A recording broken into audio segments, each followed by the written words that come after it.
Okay. Ready to go.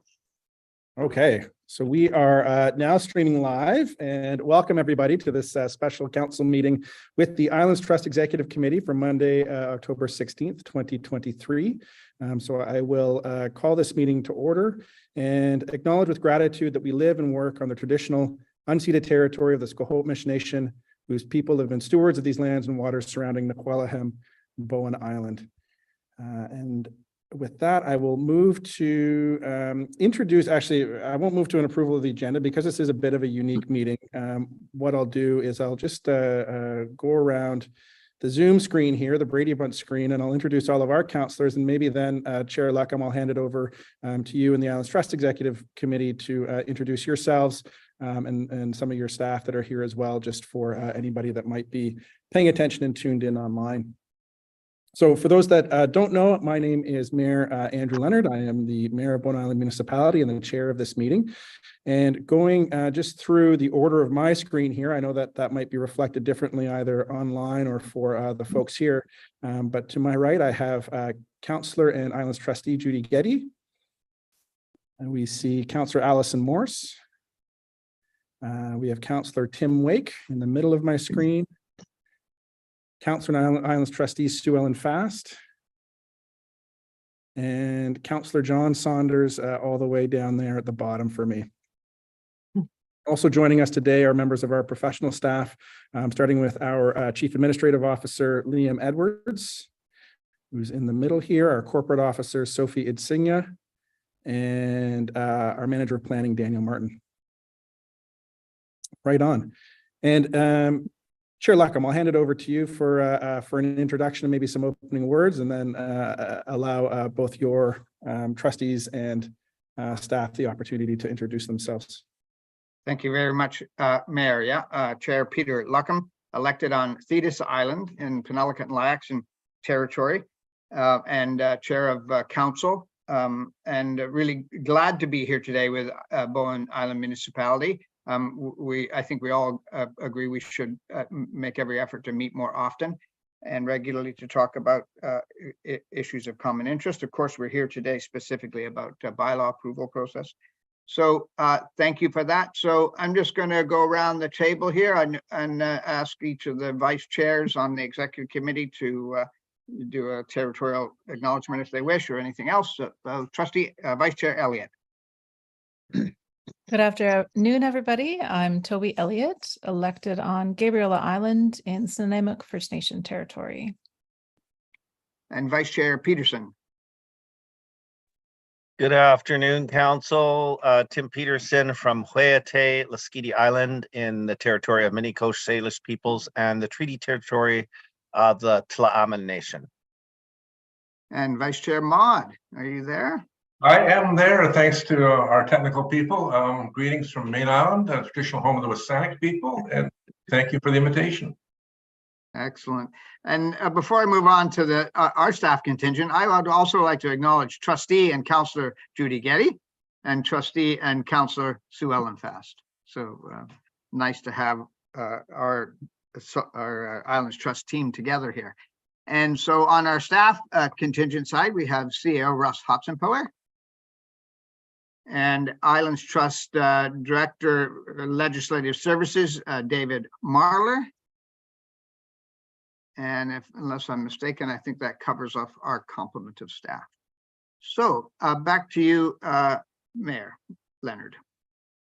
Thank you very much, Chair, and very happy to receive you here virtually. I know that many of us did have the opportunity to cross paths with each other at UBCM, but this is our first formal meeting together as a council and an executive committee, and it's wonderful to be in your presence. This is, I know this is a bit of a procedurally a unique meeting for us. It's not one that happens all the time. So we have set it up as a special council meeting. We'll run it through as such, but the bulk of the discussion in the middle, I'll shift it into, I'll look for to council for motion later on to shift it into a committee of the whole so that we can have more of a informal discussion on some of the elements of the trust policy, where we see things going, as well as pieces of feedback between staff, council, and executive committee. But all that said, just really pleased that we're able to do this together and come together for the first time here. And with that, I will look to our corporate officer for any late items. Are there any late items to add to the agenda today? There are no late items, no. Okay, then I will look for a motion to approve the agenda for the October 16th, 2023 meeting. I see Councillor Getty with her hand up, seconded by Councillor Wake. All in favor, raise your hand. Aye. That carries. Thank you. Introductions we covered off already.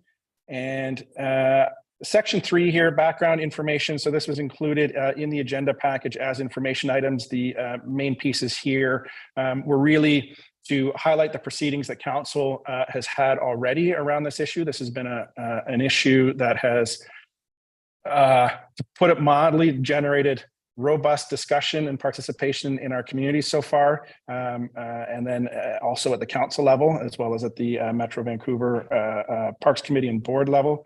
3.2 is an explanation of the process, which includes the letters patent and the protocol agreement, which lays out the reasons why we're here today. And then our referral in 3.3, and then the Islands Trust response in 3.4. So in a single motion, I'll look to council for a motion to receive 3.1 through 3.4 for information. Moved by Councillor Getty, seconded by Councillor Fast. Any discussion? Seeing none, all in favor, raise your hand and say aye. Aye. And that carries unanimously. Thank you. And moving on to section 4. So I'll look for a motion to move into a committee of the whole. Moved by Councillor Getty, seconded by Councillor Fast. All in favor, raise your hand and say aye.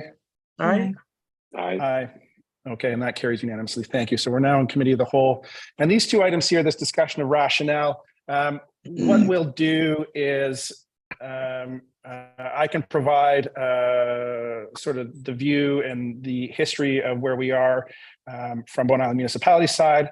We'll, if staff wish to comment at that point, we can bring those comments in, and then we will look to the Islands Trust Executive Committee and as well as the Islands Trust staff to provide their rationale and speaking to the policy statement, and then we can have a discussion both as a council and as an executive committee to answer questions, make comments, wherever we go from there. Does that sound amenable to everybody around the table? I'm just checking all my windows here. I'm seeing some nods, some thumbs up. Okay, fantastic. So the process from Bowen Island's standpoint is this is a project that originated with between Metro Vancouver and council in the previous term. We did get public confirmation and a public announcement of Metro Vancouver's park and campground concept in August of last summer, which since then has generated a lot of conversation and a lot of discussion in the community. Since then, we held a committee of the whole where we received Metro Vancouver to hear about their initial thoughts and the initial draft of their concept, which also kicked off the first of 3 rounds of engagement. And the first round, all led by Metro Vancouver, the first round being a listen and learn process, which was ostensibly to gather community feedback and to inform the development of the park concept. And between that first round and the second round, Bowen's council held a regular council meeting where we had the first reading of that bylaw, or the first reading of a rezoning and an OCP amendment bylaw that would look at allowing for camping out at Cape Roger Curtis. Since then, we've had the second round of engagement come through Metro Vancouver, where we didn't see too many substantial changes, if at all, to the park concept. We have also put together a list of I hesitate to call them conditions, but council did get together and we put together a list of items that we would have liked to have seen as part of this. So, and this dovetails on a letter of support that council did send to Metro Vancouver saying effectively that, you know, we're not adverse to the idea of camping at Cape Roger Curtis.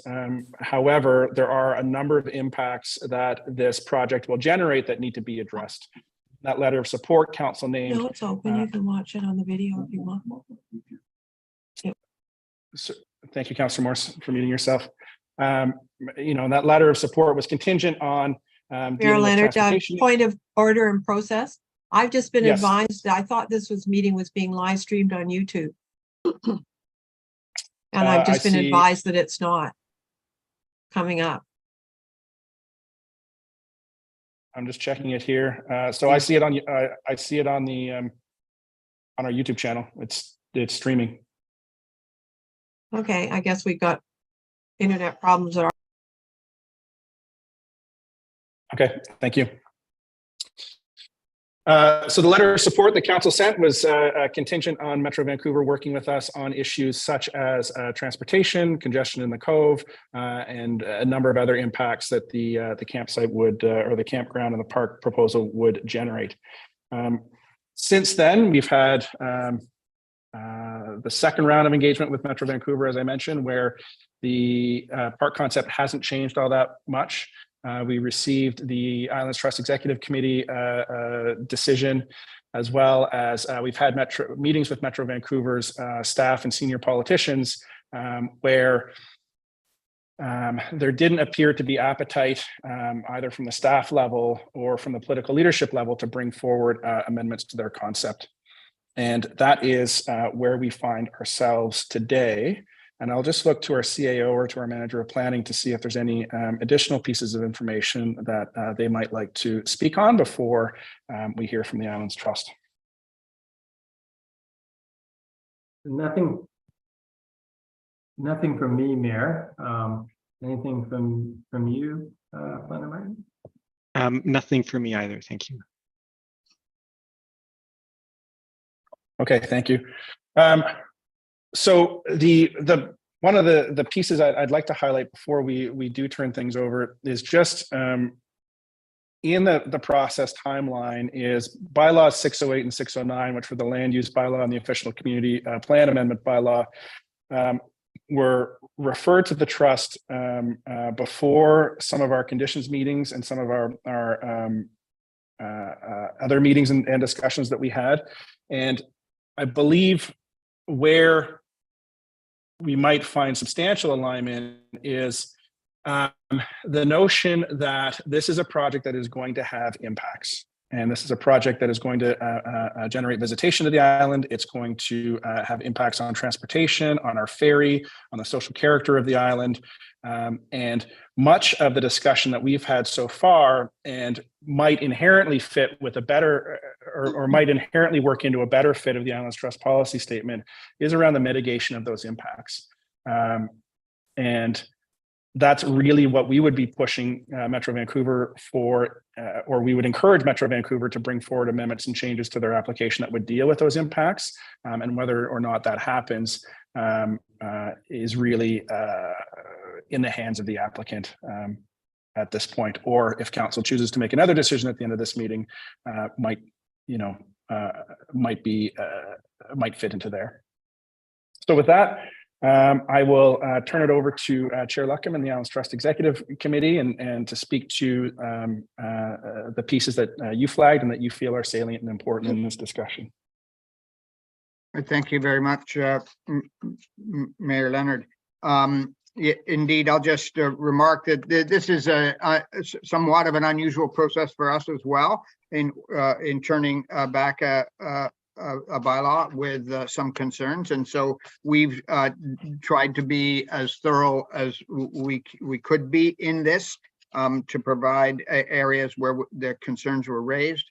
And so that's ended up with a list of 10 items that we had concerns with that we think need to be addressed, or that you've reviewed those concerns and taken them into consideration and have mitigating factors associated with the potential impacts that there might be. But I'm going to turn it over to Trustee Maud, who is prepared to just do a high level sort of overview of the 10 areas that we have concerns, and then potentially just go to questions that any one of us vice chairs or chair might choose to answer. But Trustee Maud, are you ready to carry through with that?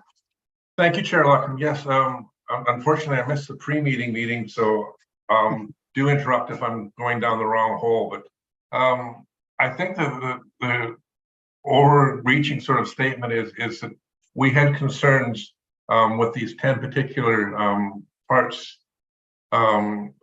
wherein they were ticked as being not applicable.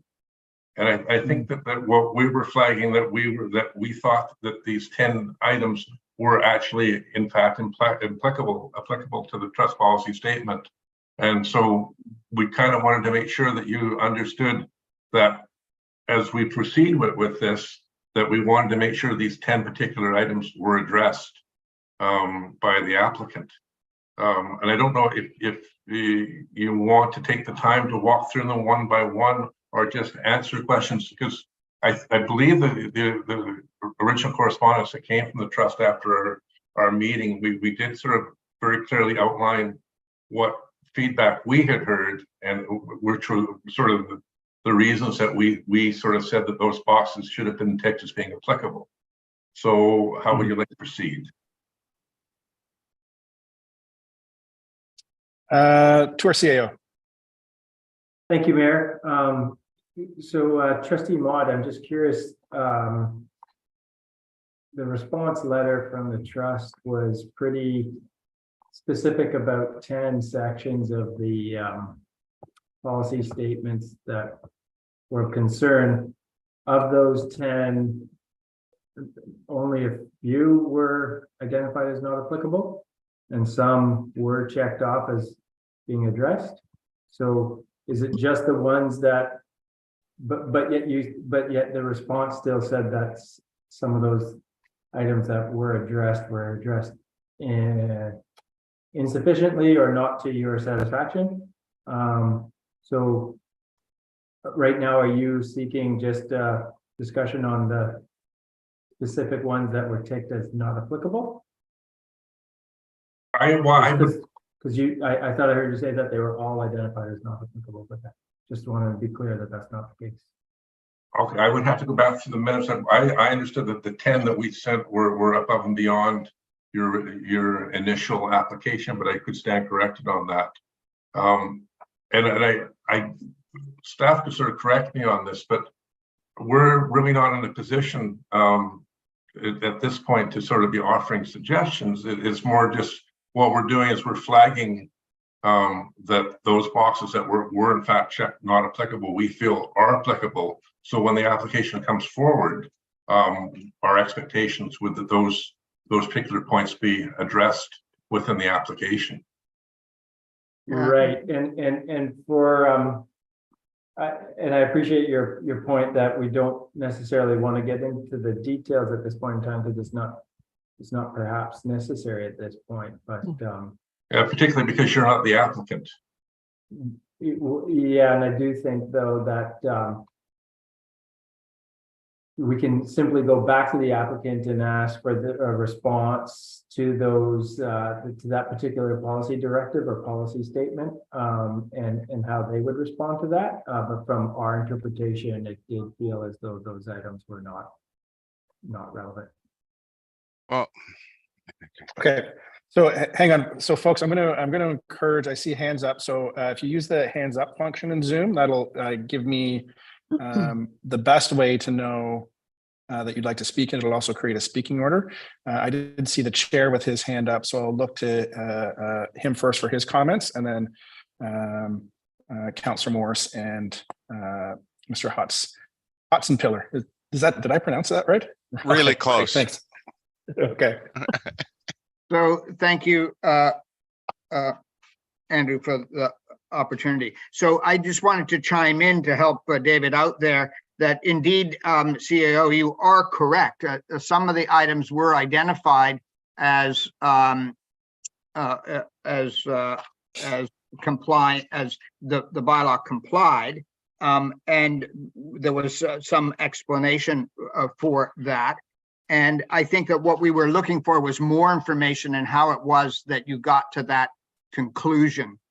Particularly, I think the low impact and high impact aspects of it, but not going into the details. So I think you're correct. Not all of them were not ticked. Some of them were ticked as complying, but we felt that in a fulsome bit of feedback, we needed to potentially expand on other areas that we thought should have some explanation or consideration, and that the application did impact and needed to acknowledge that there was consideration and or remediations considered to allow the application to go forward. So I just want to acknowledge that that is true. So back to our high level view. CAO Hotzenpiller, did you have anything? Yeah, I just think that these 10 items are a combination of things that are not applicable or that have caught the attention with regard to the policy statement of the proposal. And given that, it might be of value for Trustee Maud or someone just to briefly go through the various pieces here and put them on the table if there's some, just for clarity's sake. Would it be helpful if we had, because this was put into a table, when I look at item 3.4 here on the agenda, there was the letter from the Islands Trust, from the trust to the municipality, and in that it contains a summary table of executive committee considerations. We want to put that on the screen. That might help as a reference to have everybody on the same page. Yeah, I would agree with that. And I'd also pull in, so there's the table 1, which starts, the first item that we identified it needed more information was 4.42. And then of course, in your agenda package, you have the directive policies listed, policy in sequential order. And so we could use that for that, our list against the full list to focus our conversation. So like 4.42, for instance, halfway down the second page 6 of your agenda, I think it is. But excellent. And I'd turn it back to David Maud to, because I think you're prepared to do that, is to provide that high level summary on each of the items. Otherwise, okay, certainly happy to wing it. Yeah, it's fun looking at everybody's different tables because things are different, but that's good. So if we start at 4.42, thank you. Just 1 second. Sophie, are you able to zoom in on that at all for us? Just so we can get that 4.42 in a way that everybody and possibly those even on the live stream might be able to see. That's good. Great. Perfect. Thank you. Okay, so 4.42 talks about the quality and quantity of water. It was ticked off as being not applicable. However, we had representation from what were apparently nearby residents that there are water quality and quantity issues there. So we flagged that as something that we thought should be considered applicable to the trust policy statement. So that's it. I don't know if you need any more depth than that, but we were given I think we received quite a bit of information from nearby residents. It sounded like that it was an issue of concern. Right. Maybe I'll just look to our staff to see if there's a response on this one at all. Thank you, Mayor. So every building site within the Cape area has a drilled well, and every well has been tested for production and quality. And the production rates that are available to the general public online through the wells database map through the province of BC may suggest a lower volume than what is attainable from that well. And from the residents that are like immediately adjacent to the park area, none have real challenges with deriving enough water to satisfy a single-family home. And as is the evidence being provided from the applicant from their own water quality report that they've done. And so we feel confident that from a water supply perspective, there would be ample water to satisfy the needs of the application, as is the same for the quality. And I would suggest that, though that is the response that we're expecting. Our concern was the box was checked as being not applicable. What I believe what we're saying is that we believe it is applicable as being something that needs to be considered, and we would expect a response back from that saying, okay, it's applicable. This is the situation. This is not a red light, green light type situation. It's basically highlighting the type of things that we're going to consider. Right. I would have read Thank the you, checklist. I would have read the checklist as is this an issue? Is this a concern? And our sentiment was no. Yeah. So it's not applicable. So perhaps it's a matter of semantics a bit. Yeah. The trust policy statement, that's what it says, is that these things need to be considered when something's being approved. I see Planner Martin. Oh, I was just going to add that just the wording of this one, that neither density nor intensity of land use is increased in areas.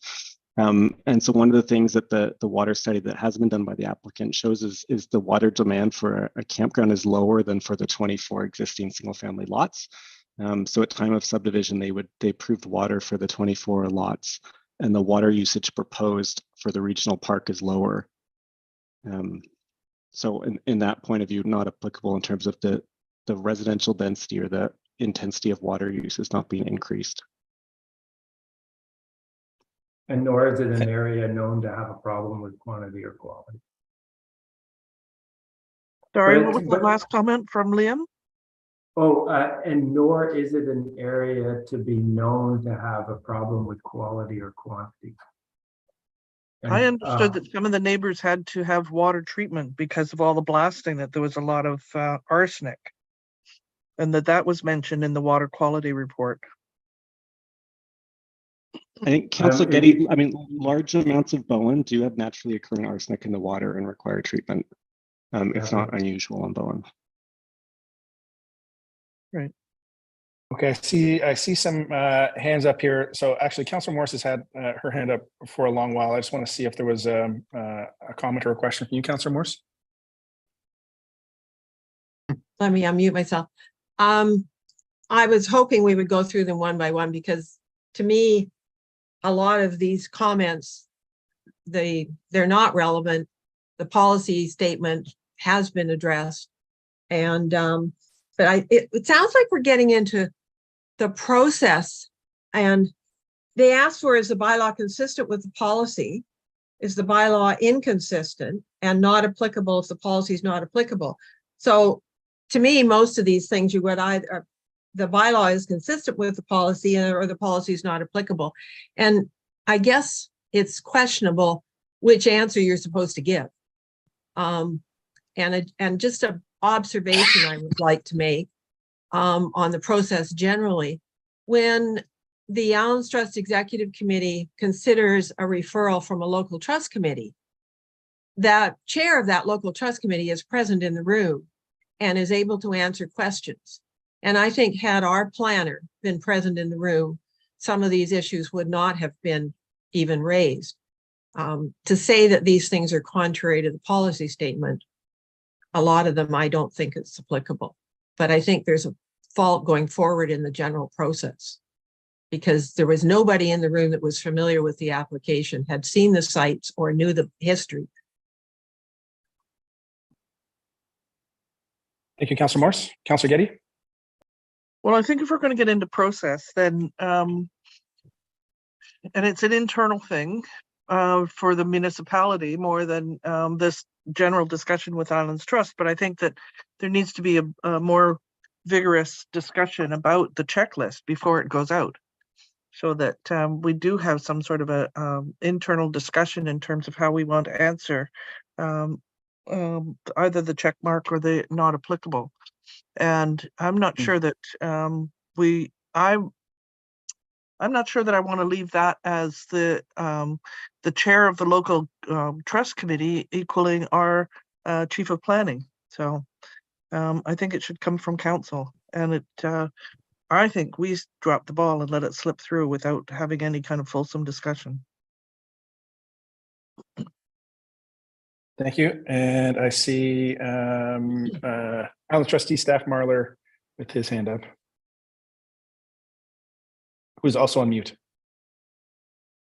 Yeah, just for information before I go off the topic that Councillor Getty raised, local trust committees all pass resolutions to indicate that that the trust committee believes that the checklist has been met, and that is then forwarded to the executive committee. That's something you could consider for point. Thank you. Thank you. Chair Luckham. Yeah, this is a good and interesting conversation, and indeed what Director Mahler has, Director Mahler has said there, it needs to be considered. And then I think what Councillor Getty has said is also important. But at the core of this, I think, is if you look through these things, it's the word consider or considered is used. And I think that indeed, it's interesting. This does become something of a process thing. And I think it's a good opportunity for us to have that conversation about a process so that we do understand it. But my reflection on this is looking at that the box that is ticked, so to speak. If it's not applicable or is ticked or has an X in it, I don't think I actually saw any X's in it, because of course that wouldn't necessarily be helpful. But nonetheless, I think that the red flag is that it was not ticked as consistent, and it just said not applicable. And so we come at it through a slightly different lens in going, did you consider the water impacts? And from what I've heard from your staff now is, yes, they have. And so indeed, if that box was ticked, it wouldn't have been a red flag. And maybe there'd be a paragraph that say, subject to section 4.42, water analysis on additional lots has been done, et cetera, et cetera. And indeed, I will also say that arsenic is a common problem on almost all the Gulf Islands, and not just on Bowen. But nonetheless, that is a water quality thing that goes on. So I think it is a process thing about a box being ticked or not, which simply then acknowledges that you considered that section. And I would suggest that many of the ones that we flagged, we just needed an explanatory note for how did you come to the conclusion that it was consistent with the policy statement. And so it's definitely a different lens and it's a process thing. So I'll just leave that there. Thank you, Chair. And I'll look to Vice Chair Peterson, and then I'll make a couple of comments myself to bring us back into the discussion. Yeah. Thank you, Mr. Mayor. I think it's really, this is fruitful that we're having this discussion. Clearly, there's some process suggestions here that that might be worth following up. There's also some definition questions. What is high impact versus low impact? Certainly, the policy statement doesn't give any definition there, and so we're in a situation of interpretation. And it occurs to me that I believe it was Councillor Morris's suggestion that having someone from Bowen Council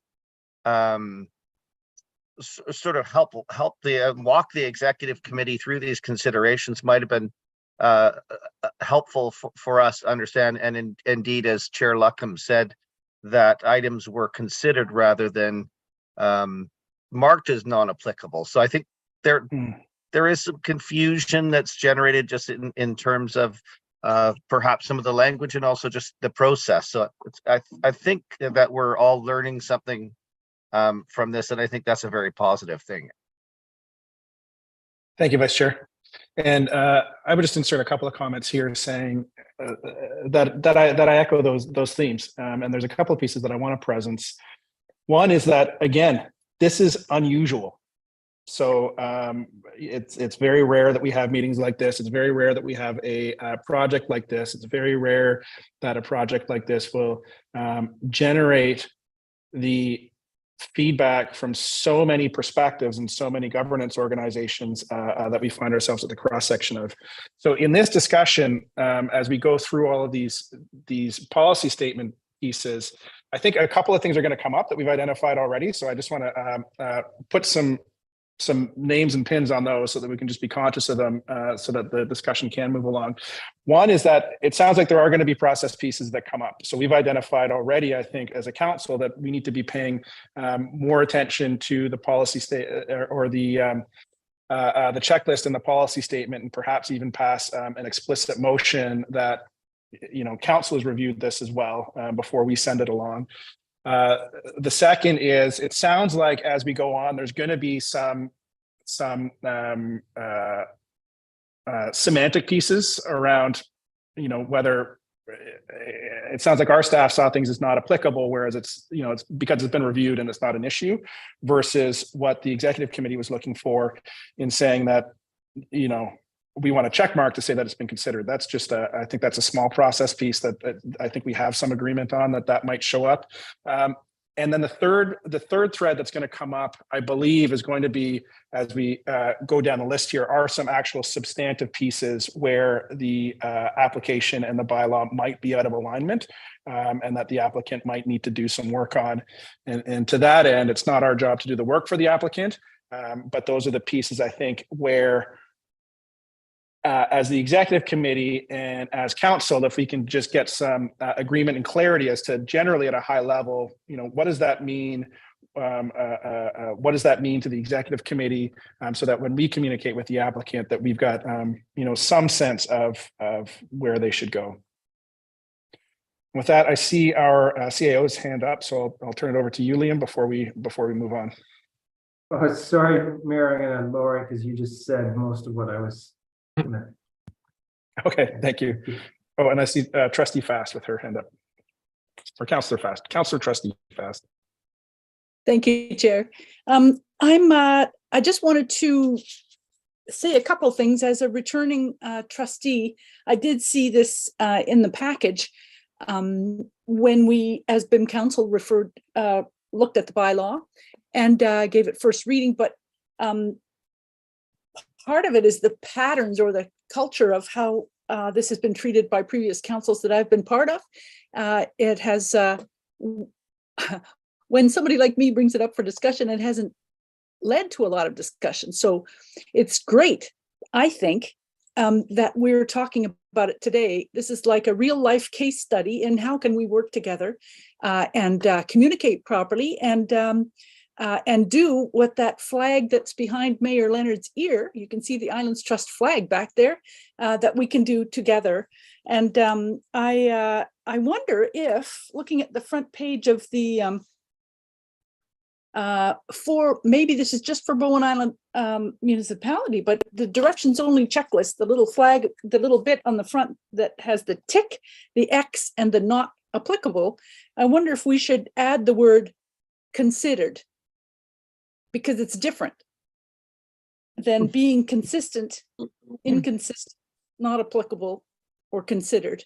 And so yes, right there. Thank you, Sophie. And under that NA, I wonder if we might want to consider adding the word considered. And that's just my input, because it seems to me that what we're doing is establishing a way of working together, and clear communications are best, especially when there's applicants and others that will be looking at, members of the public, of course, looking at these documents and wondering how we could be ticking them or putting these different words in them and what they mean. Thank you. Thank you. Okay, great. So let's go back to that table then. And if there's more detailed questions on some of these pieces, like the water specifically, we can talk about those. And then so And we'll hand it over to Vice Chair Maud, I believe, was going through the commentary on the item. So we're at 5.2.3, local trust committees and island municipalities shall, in their official community plans and regulatory bylaws, address policies related to the aesthetic, environmental, and social impacts of development. Yes, thank you, Mayor. Once again, we received considerable communication from your community that there were particular social impacts that were there. So again, we're just flagging that, you know, we need to sort of, when we see the application come forward, we need that box to be ticked, and the commentary that goes with it, showing that they have been considered. Okay. So yeah, so in that, when we see aesthetic and social impacts not properly addressed, I think the question here really for the executive committee, I mean, how do you define a social impact as well as the valence of that, of what's positive and what's negative, and what does properly addressed look like? And maybe not, you know, specifically, but knowing that if this ever got to a third reading, you know, which might have some challenges at this point, that the Islands Trust Executive Committee, by the protocol agreement, would then have to make some very definitive comments as to what it would take to bring a bylaw like this into alignment. So not looking for that specificity right now, but if we're looking at social impacts and how they're defined, and then how they get addressed, I'm curious to know if there's some comments on that. Well, I think I can't speak for the executive as a whole, but from my perspective, I believe we received 128 emails on this topic prior to our meeting. I know that there's a petition going on within your community with over 1,700 people who have concerns. Those sound like they're aesthetic and social impacts that need to be addressed. Mm-hmm. Okay. I might have some more follow-up questions on that, but I'll look to our CAO and then to Chair Luckham. Thank you, Mayor. And just, I want to be really crystal clear, especially because this meeting is being recorded. This box was checked. It wasn't identified as not applicable. And so presumably that would have indicated to the Islands Trust Executive and staff that our staff and the applicant had contemplated this, and the trustee is correct in that we have heard loud and clear from many residents concern about it. But I think again, this gets to the questions of when is the magnitude sufficient to say that it is a concern or not? And so related to aesthetic, environmental, and social impacts of the development is the language from the policy statement. And so from an aesthetic and an environmental perspective, I think staff's position is that the aesthetic and the environmental impacts are low, and we're always looking at these types of applications in relation to what is the current land use allowed for. So if you think about the current land use, which is 10-acre properties, the single family dwellings that can allow for multiple other dwellings on the properties, staff's position was that the impact for the aesthetic and environmental considerations is quite low. And from a social side, that's an ongoing debate in our own community as to what that actual impact is. So that's where staff is kind of coming at it from. But I just want to be really clear that that box was too. Thank you. And I'll look to Chair Luckham now. Yeah, just reflecting on what your CEO said there, and I tend to agree with that perspective. I just wanted to highlight, and I would actually lean towards our own CAO if he has any advice here on what I'm about to say, because it isn't necessarily clear anywhere and this is a new process and the like. But what Vice Chair Maud has said is that we certainly did receive a lot of input from your community. And certainly that's good information, worthy of some consideration. However, I don't think the executive committee is beholden to your community. You're beholden to your community. We are more beholden to the policy statement checklist. And so although some of the concerns that we have may be supported or not by community more broadly, it's more interesting than the interpretation of the policy statement generally. And that if we're making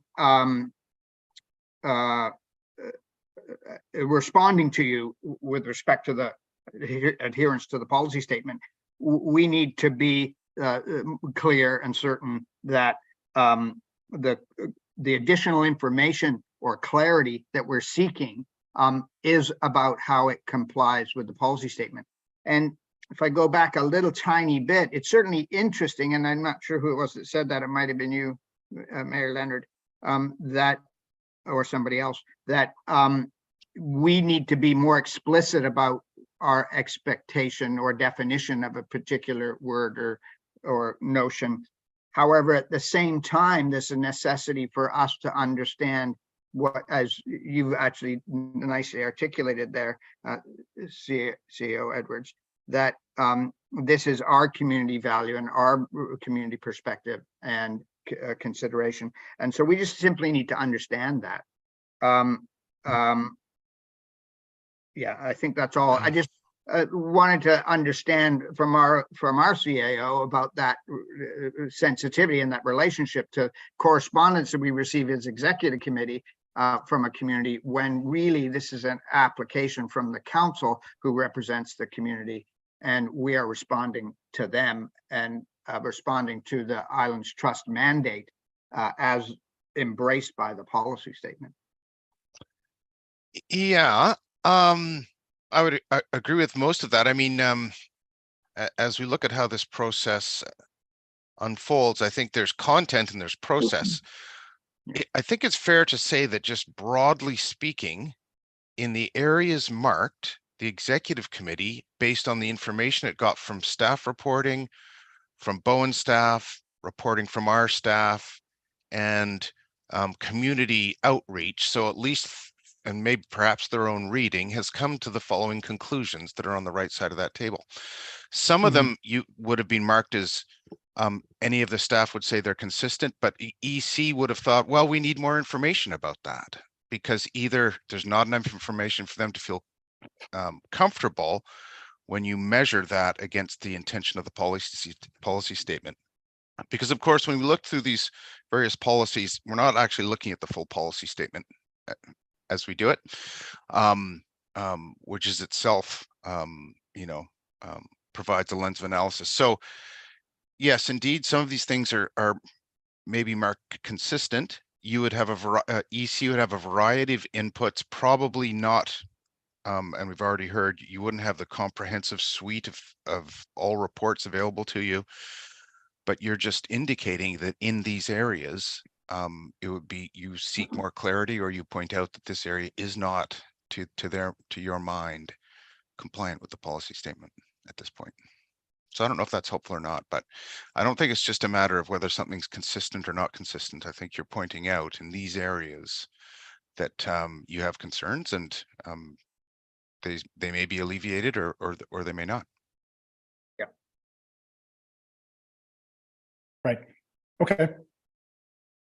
So, Mr. Mayor, how would you like to proceed? Do you want to go through the other items sort of, and then maybe solicit questions from your council and answers from our executive committee? I think so. Maybe what we'll do for the sake of timing is we'll go through each of the items. I'll allow our staff the opportunity to comment, specifically because it sounds like what we heard in one of the earlier pieces is that it wasn't that it was not applicable. It was just that, yes, we've considered it, and that's how we marked it as such. So we can hear that rationale, and then after we've gone through all 10 of them, we can open up for general discussion, and maybe we can have it a bit more free flowing and talk about specific items, zero in on pieces where there might be concern or contention, and go from there. Does that make sense to everybody? Yeah. Just so we get through all 10 of them, and then, because I think some of the process pieces, et cetera, apply to all of them, and it's not something that we need to rehash on each piece. Yeah, Councillor Getty?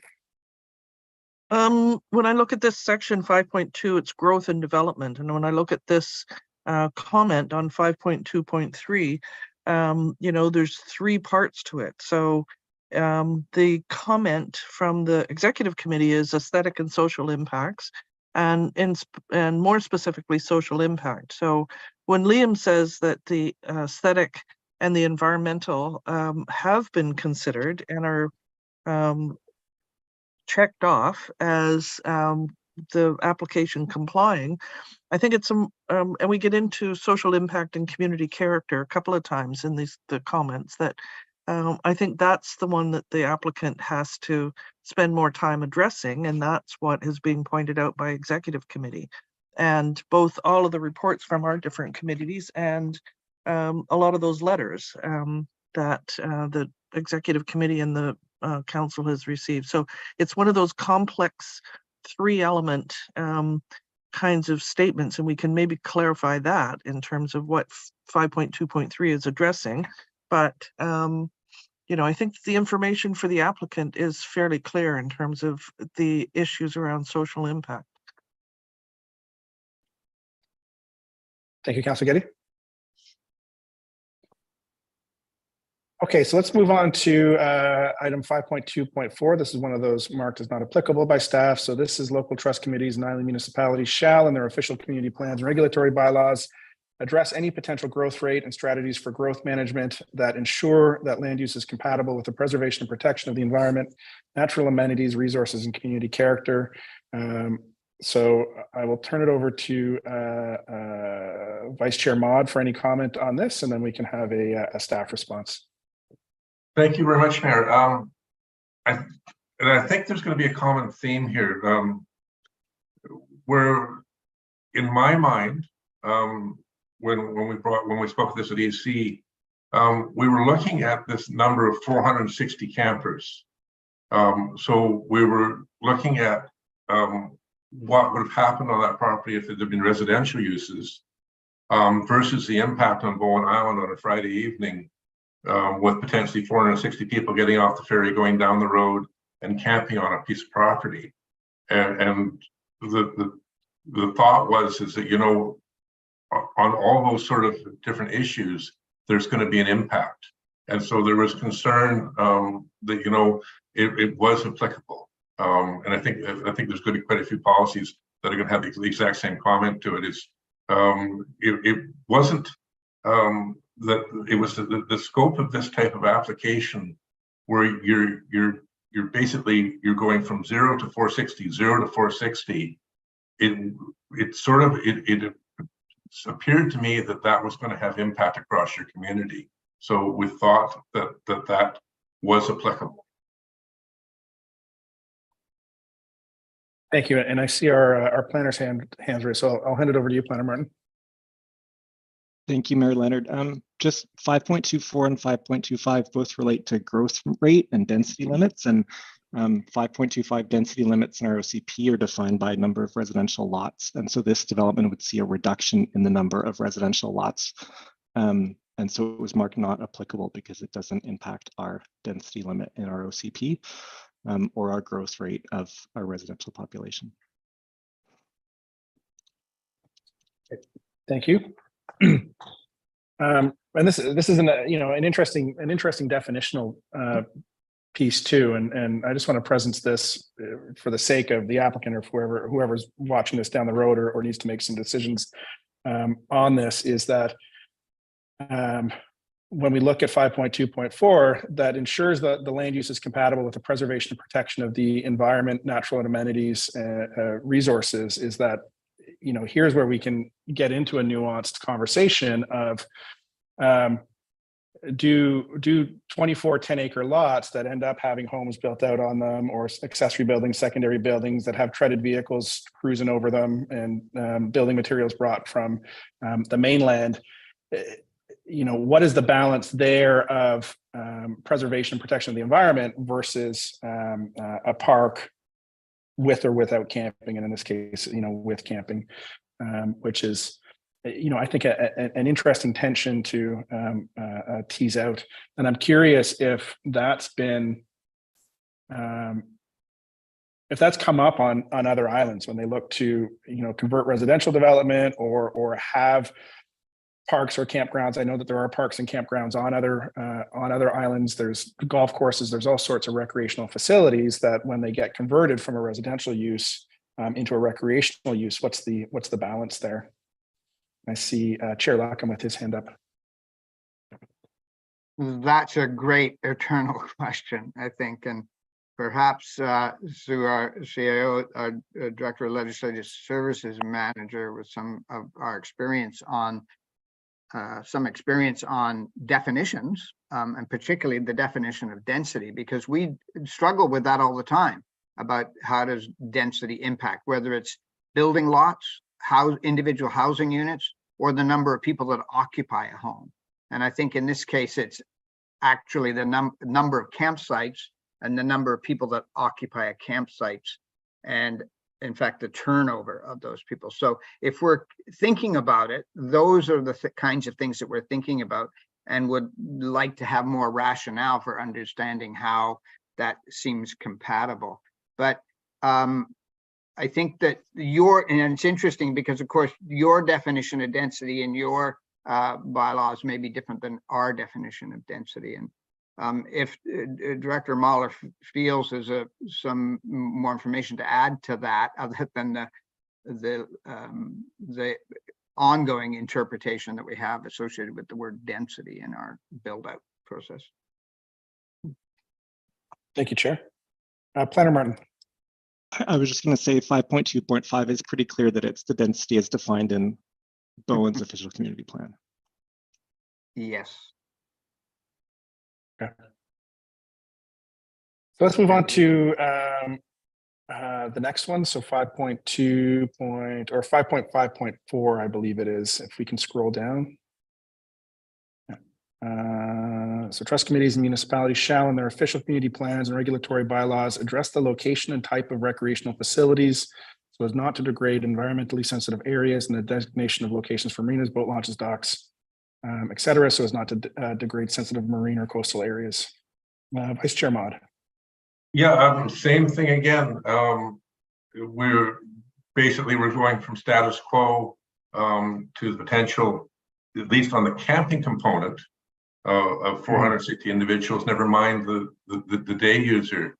So again, we just tick that as being applicable, and we're hoping for a commentary to show that it had been considered and addressed. Right. So something like this, for example, like even if a residential build out would disturb more of the environment, and like an increase of visitation of 450 people or X many people a day going through those lands could degrade environmentally sensitive areas. Is that some of the thinking there? Basically, yeah. It's again, what we're saying is that we think it's applicable, and we need to sort of know that in the submission that it has been considered, and that it's not a concern. Okay. And to our CAO for comment. Thank you, Mayor. Yeah, and I think we'll see this for some of the other ones to come too, that it's perhaps a disconnect between checking the boxes or how they're checked. And so, but with all truthfulness, I believe that the proposed application would result in less environmental degradation, even though we are talking about the potential of 400 odd campers visiting the site. Once those properties are sold and in the hands of private property owners, it becomes a much more difficult thing to manage. Additionally, there already is there's covenanted areas already on the site, and the applicant is a regional park entity, and with the goal to preserve and protect, and very clearly stated in all of its communications that it would take further action to further protect sensitive areas, and in fact did quite a very good job in their environmental reporting and their ecological mapping and assessments already. And so if anything, I personally have been encouraged by the level of work and intention that the applicant has paid to this, and would highly trust that they would do quite a good job at enhancing the environmental protection over the current land use that's afforded. But I get the point that what we're hearing and seeing is that you would have liked some sort of commentary to that effect. Yep. Thank you, Torcio.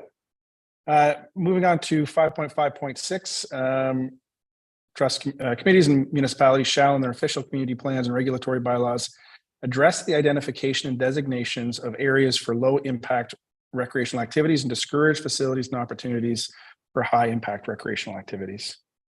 Vice Chair Mod. Yeah, so again, the lens that we were looking at is 100 camp sites, 460 people. That seemed to indicate high impact. And again, we were looking for more of a commentary as to why it was deemed to be low impact. Right. And so I'll look to staff on this one. I believe, I mean, there were some staff comments provided on this one where I believe our planner was trying to reconcile this use on Bowen with other existing uses on Bowen, like the golf course and other developments, but then also across the islands as well, where we do see campgrounds and recreational facilities of the same scale. And I think this is one where there was some there's some definitional struggle. So I'll look to our CAO. Yeah, thank you, Mayor. And you raised it just a moment ago too about I think it is a definition issue, because how does this stack up against similar applications on other islands that also have multiple campgrounds, and some campgrounds that are larger in size and allow for trailers and RVs and the like. And so from our perspective, in the terms of the context of those other islands and other land uses currently on Bowen, we felt that it was consistent. Planner Martin. Yeah, just to add to that, and that sort of in this response, and when I got, this was the question that I got from the Islands Trust staff, was this specific question. It is looking at existing recreational activities on Bowen, trying to look at what our OCP guidance gives and what the Islands Trust policy statement gives, and that division between low impact and high impact. And then, yes, looking at other islands and saying, okay, what are other uses? And part of that's knowing, okay, 100 campsites over this site, and a certain percent of them being vehicle access and a certain percent being walk-in. And looking at, like, I looked on Salt Spring, and some of the campsites that are permitted in sort of commercial zones are less than 100, but in quite a fraction of the site. And so I was trying to think it through, like, well, would 50 be allowed, but 50 over 100 acres, and then 50 in another rezoning over another 100 acres gets to the same result. But it seems like a weird way to break it down. And so, I mean, I was hoping to get a response from the Islands Trust saying, if the Islands Trust said high impact, 100 campsites are high impact, I was sort of expecting an answer from the Islands Trust of what that line is. Like, it couldn't be, and I think guidance from them in terms of, well, is it, if it's 100 is high impact, is 90 high impact, is 80 high impact? What's the threshold? Yeah. Well, I think I can speak to some of the other islands you speak of, particularly on Salt Spring. There's Ruckle Park. The first point, well, there's two, I guess, big points. Is the park predates the trust, but also it's a provincial park that we have no jurisdiction over. But also is that we do not say you cannot have a high impact use. We're just, what we're saying is it needs to be considered, and low impact needs to be sort of encouraged. So that certainly there are campgrounds in other islands, some of which have been approved and endorsed by Islands Trust, but they're sort of looked at on an island by island basis. And I think part of the reasoning that we looked at is our understanding was up until now campsites were not allowed on your island. So instead of sort of maybe being a 20 spot campground, which might be sort of a good starting off spot that could be considered to be low impact, it seemed that this was a rather large proposal to be suddenly put onto an island community. Thank you, Vice Chair. Councillor Saunders. Thank you, Mayor.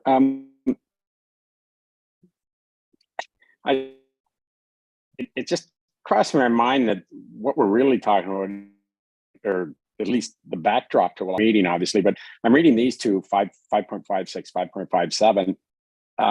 Like, we've already begun those discussions, and the list that we sent to Metro Parks included pretty much the wording on the right-hand side of, in particular, 5.57. So, yeah, we also don't think it's realistic that people are going to walk 12 kilometers from the ferry to the campground. So I'm wondering if, like, are we just repeating ourselves over and over again with this? I mean, we agree with this stuff, and maybe we just haven't made it clear to the Islands Executive Council that this, or Executive Committee, that that's in fact what's happening. But there's not a whole lot of stuff that's off page here. And again, as several people pointed out, it's really a question where we're saying not applicable, or yeah, it's applicable, we considered it and it's dealt with, moving on. But some of these things we've been pretty clear about this. I'm not really sure where the disconnect is happening. It seems like there's more communication than anything else.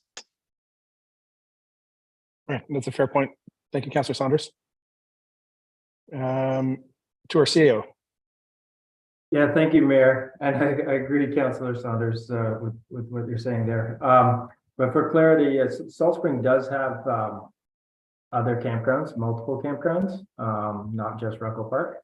Hornby Island, for example, also has at least 3 campgrounds, and the one provincial campground is quite large. And so I think what we end up doing in this kind of situation is we look to our neighbors to help understand what other island communities are doing, and help assess the relative impact. And so when we see other island communities like Salt Spring and Hornby that have multiple campgrounds, then we sort of gauge, okay, how does that then inform what's being proposed here? Right. Thank you. Chair Luckham. Yeah, thank you. I'm just looking on this, Councillor Saunders, for your remarks there. Yeah, I think that indeed there is areas where we have common interest, but I think that this is an exercise that's necessary to go through, so that, as somebody else indicated, that perhaps Metro Vancouver is watching this conversation to glean some intent here to understand what the potential is. But just on 5.56 and 5.57,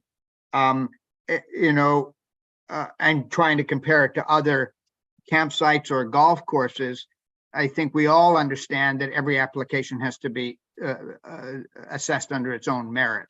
And certainly there may be examples, but they're really only, it's not a rationale or a precedent that has been set by other facilities. And some of the numbers associated, as the golf course is an interesting point, is what are the numbers there? Like, we're talking 460 potential campers. Is the volume of golfers that are not local that are coming on and off of the island in that neighborhood? So even though I've said everything has to be measured on its own merit, some of the numerics need to be accessed. But I just wanted to say that on these 2 points, I think when I reviewed the transportation report, it was overwhelming. And I just said, wow, this is really significant. And to me, that the weight of that document in how to manage the traffic back and forth from that location and the impact that there might be on your community. And I actually reflect that the pandemic was an interesting exercise, experiment, pandemic, whatever you want to call it, because we had an influx of people into the Gulf Islands that completely overwhelmed the local grocery stores, the local restaurants, the fuel stations, the fuel docks, all of that sort of thing. And so indeed, in a high, low impact, I think really for me anyway, is what is that impact that's on the community broadly? And do you have the infrastructure to support that number of people potentially coming and going? And even the numbers that were indicated on the ferry data certainly indicates that, sure, there's capacity on those ferries, but what does it imply with the future wait times and capacity of those services? So I think indeed in many of these cases we could move on through these because indeed we would look for more information on them, and then that would come back to us if you so chose to consider further. But yeah, thank you. Thank you, Chair. Councillor Getty. I think that one of the things that is striking me now is that we've got micro and macro lenses in terms of if we're looking at what happens on Cape Roger Curtis and those questions that we dealt with earlier in terms of density and uses and things like that. And then we've got the larger community and we've got all of the infrastructure issues that have come up. So I think it might be helpful when we're analyzing each of these policies if we, look at both the localized and the larger perspective, because while it might not be a problem, on Cape Roger Curtis to have X number of people walking around and looking at the straits and the whales and all the rest of it, getting them on and off and where the cars are and what happens with the local traffic and supplies in the store and all of the other things that Peter just mentioned. So I would think that when we're going through this and sorting out whether or not it's been considered or applicable or not applicable or whatever the appropriate responses might be, as Sue Ellen is suggesting, that we look at it from both the lenses in terms of the larger community and the specifics of that space. And I know that my impression is that the applicant is trying to separate those out. And I think that from the community perspective, they need to both be looked at. Thank you. Thank you, Councillor Getty. Councillor Wake. Thank you, Mayor. I think something that we're kind of missing here is that we're trying both from the community's perspective, from council's perspective, from the applicant's perspective, we're trying to forecast what the impact is going to be of a pretty dramatic change when we're talking about 465 campers potentially. We're trying to forecast what that impact might be, and as part of the rezoning, we're being asked to sort of approve up to that much without any kind of transition that would be more gradual, that would give us a lot more data and information as to what the impact both on the community and on the environment would be. And you're probably aware that we have tried to raise this issue with Metro, and we've asked for a reconsideration. And could we look at a different model here, whereby we start with maybe just a day use park and find out what the demand actually is, establish how the transportation is working, and monitor the environmental impact. And then if that goes well, then look at adding, a little bit of camping and measuring the impact of that. And we talked about this in our communication with Metro in terms of it being adaptive management. And we haven't gotten anywhere with that. And so, I mean, I'm getting a bit ahead of myself here, but in terms of what we're considering in terms of our options on this. I really think until Metro is willing to talk about a different approach to this, we can't, you know, we can't really move forward. And perhaps what's missing here is that hasn't been made clear in this process that we're discussing today. So I think it needs to go back to the applicant, and I think what's missing is, without changes, substantial changes to the applicant's proposal, I don't think this, you know, well, just speaking for myself, I don't feel comfortable moving forward with this based on the same concerns that the community is expressing. Thank you, Councillor Wick. Planner Martin, to round us out here. Sure. Just coming back to the 5.5.6 statement. I mean, I think maybe the need for more definition on this item are needed. So if you'd asked me in a vacuum to read this policy statement and define it, I would have said it's about the type of activity and not the overall scale. So I would have said, you know, dune buggy rentals are out.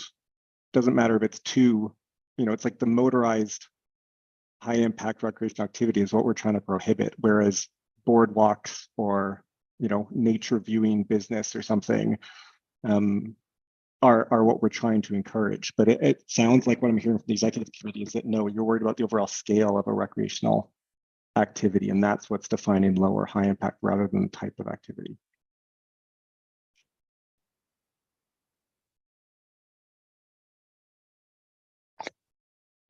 Thank you, Planner Martin.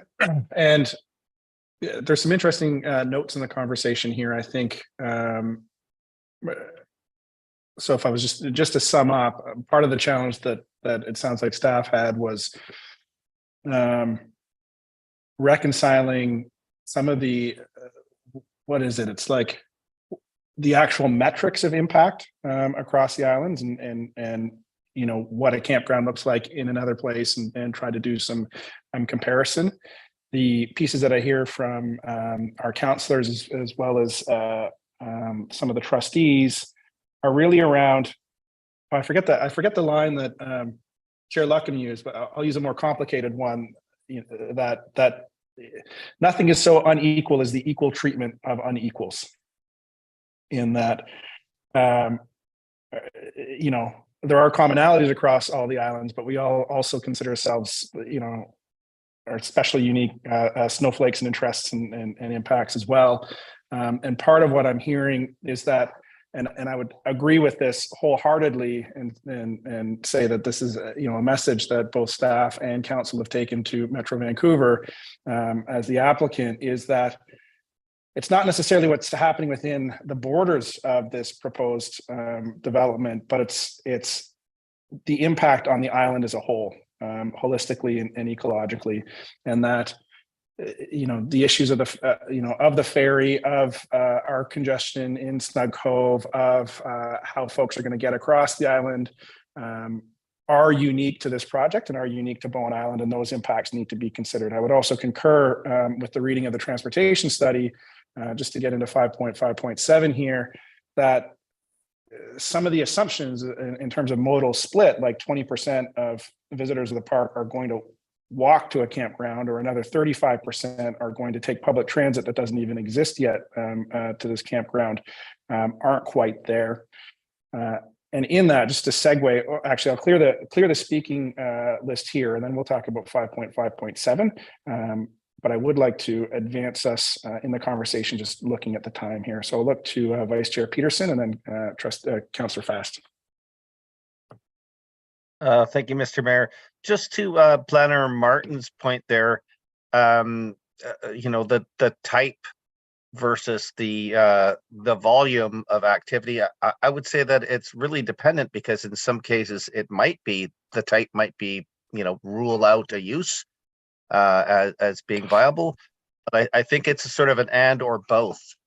situation because of the, clearly the numbers of potential campers here is one of the things that draws some concerns.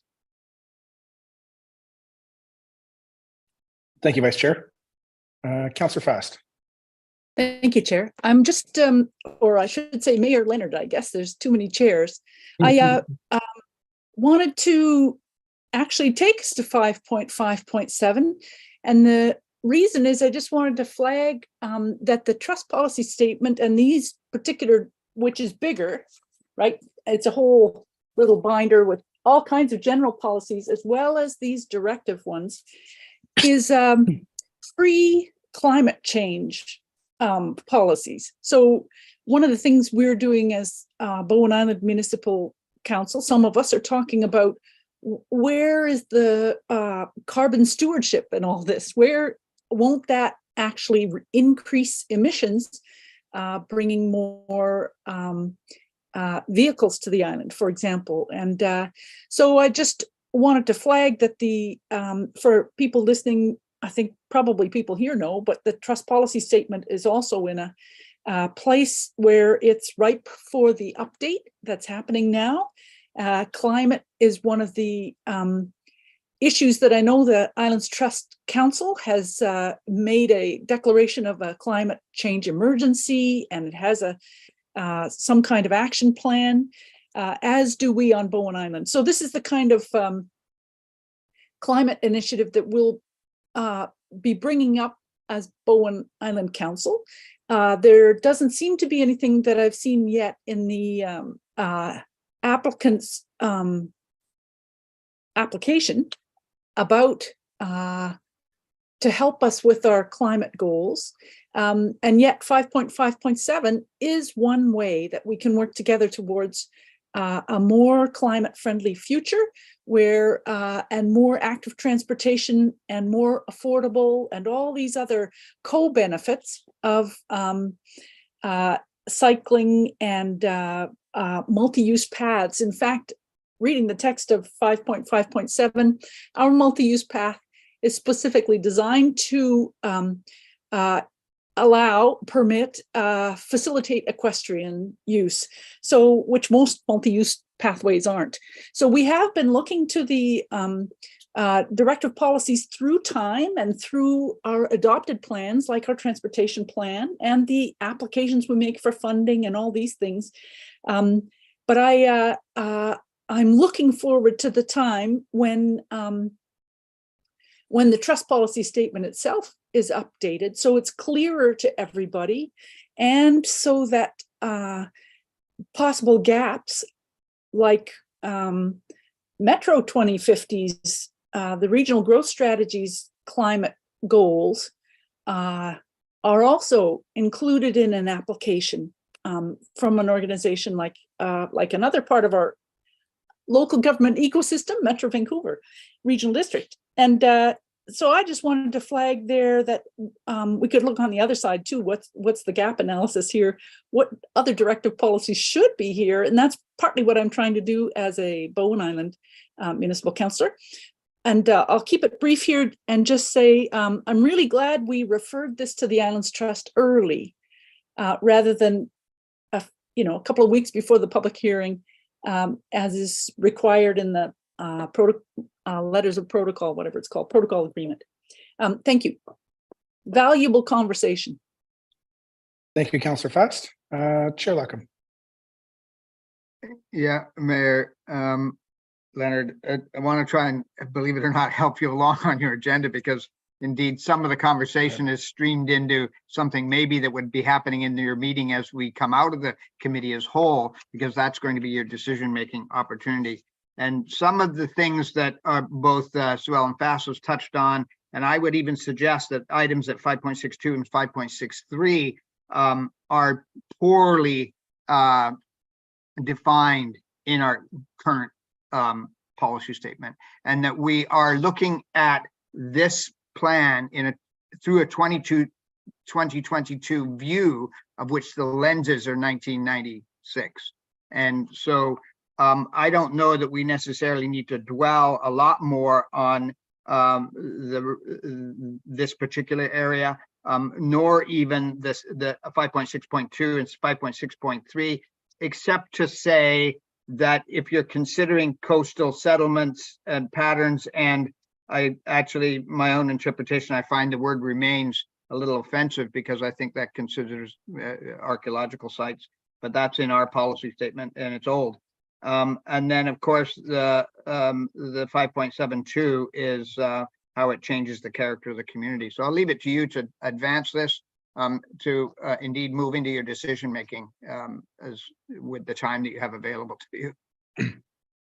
Thank you, Chair. I'll look to Councillor Morris, then I'll make some suggestions on process.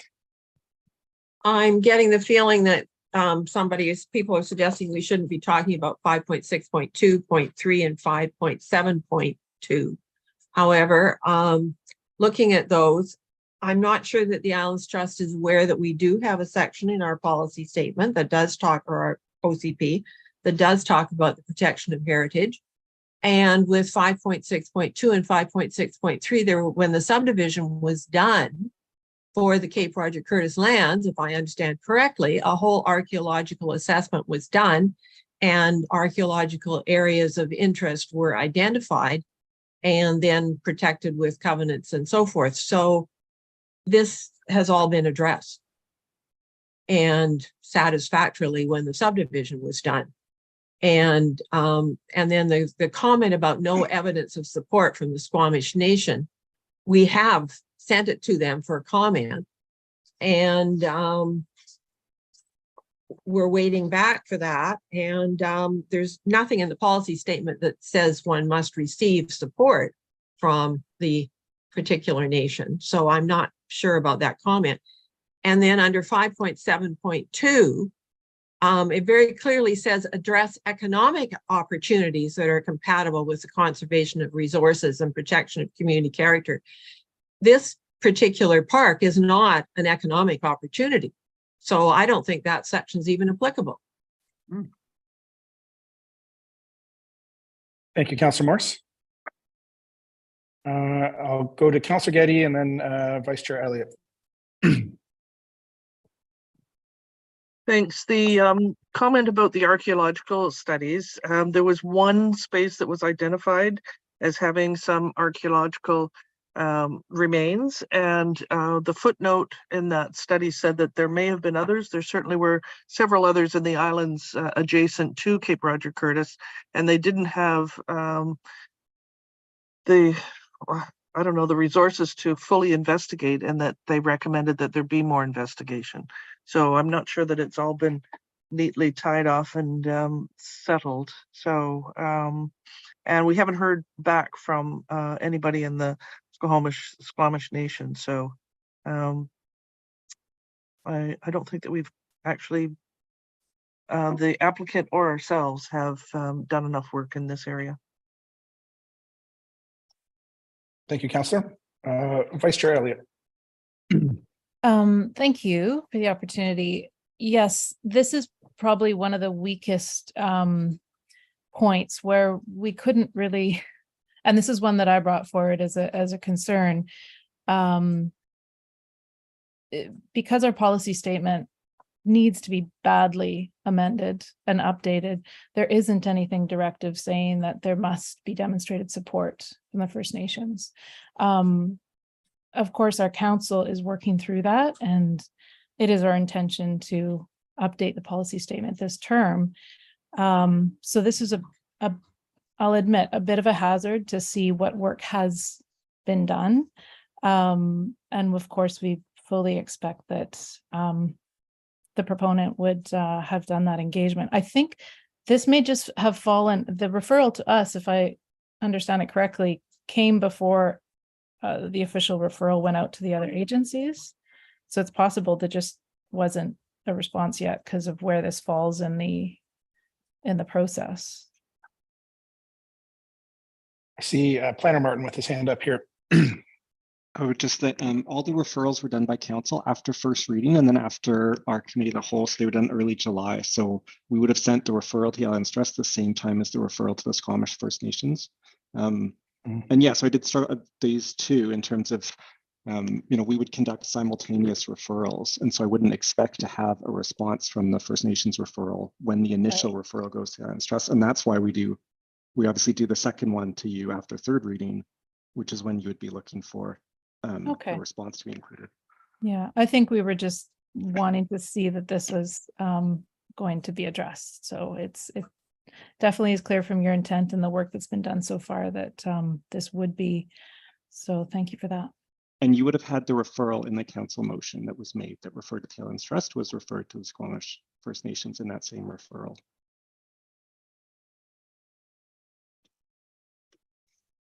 Thank you, Planner Martin. And then maybe what we'll do is, so looking at 5.5.7, 5.6.2, 5.6.3, and 5.7.2, which is around the trails, the heritage, the historic coastal settlement patterns and conservation and protection of community character. Given that we're talking about this checklist for this bylaw specifically, and this was what was sent to the Islands Trust and the executive committee being the interpretive lens of the policy statement right now, maybe I'll give staff the opportunity to, Bowen Island staff the opportunity to comment on some of their reasonings behind those last four ones. And then we'll have any final questions and then we'll move into a decision-making phase. So I'll look to Mr. Martin or Mr. Edwards for comments on those last four. I mean, I think I spoke to the Squamish referral 5.6.2 and 3. I would say 5.5.7, the policy statement talks about the planning for bicycle, pedestrian, equestrian trail systems. And there is an approved plan for a multi-use path across Bowen Island.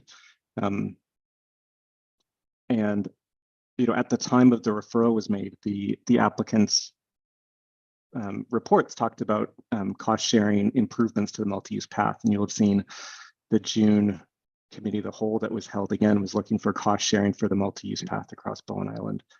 And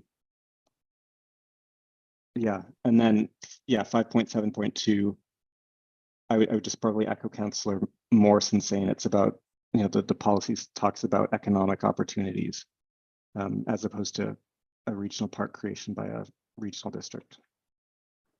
Right, thank you. And just some clarity on the multi-use path conversation. The tone of that cost sharing has changed, if I'm not mistaken. Is there comments on that from the planning department and the discussions you've had with the applicant? Just that you'll see from, sort of reports received from the applicant early in their application was sort of offers to cost share and support for multi-use path. And that has been, I would say, significantly pared down. So in the latest submission in their report to their Parks Committee talks about providing grant support, like letters of support for grant applications. So not nearly as robust as was initially envisioned, but Okay, thank you. Seeing no further hands up, what I would say is I think this has been illuminating both from Bowen Island's perspective and I hope from the executive committee's perspective as well, just some clarity on some of the interpretive pieces and some of the thought that went into the application and some of the thought that went in the that came to us in terms of the interpretation of the policy statement and areas where the applicant might be out of line with that. So what I will do then, if there's no further hands, I'll look for a motion to move us back into the special meeting. Moved by Councillor Getty, seconded by Councillor Wake. Any discussion? All in favor, raise your hand and say aye. Aye. Aye. And that carries. So just going back to my agenda here, we are on item 5 here, options for resolution. So these are some options that were prepared for us, possible options to resolve the matter. One is that we require the applicant to amend the application to comply with the Islands Trust policy statement, or that we advance the bylaw unamended to a public hearing, which would be fun, or that council amend the bylaw in advance to a public hearing, or that council amend the bylaw and re-refer to the Islands Trust. And obviously, council being the decision-making body, any other options could be put on the table. So with that said, I see Planner Martin with his hand raised. Thank you, Mayor. I just wanted to flag that obviously option 2 or option 3 in terms of advancing to a public hearing, we haven't yet received all of the referrals done in between first and second reading. And so council would be meeting for second reading before advancing. So council could select those options that are in our protocol agreement, but that we wouldn't be moving to a public hearing until a future council meeting where you'd see all the referrals. Okay, thank you.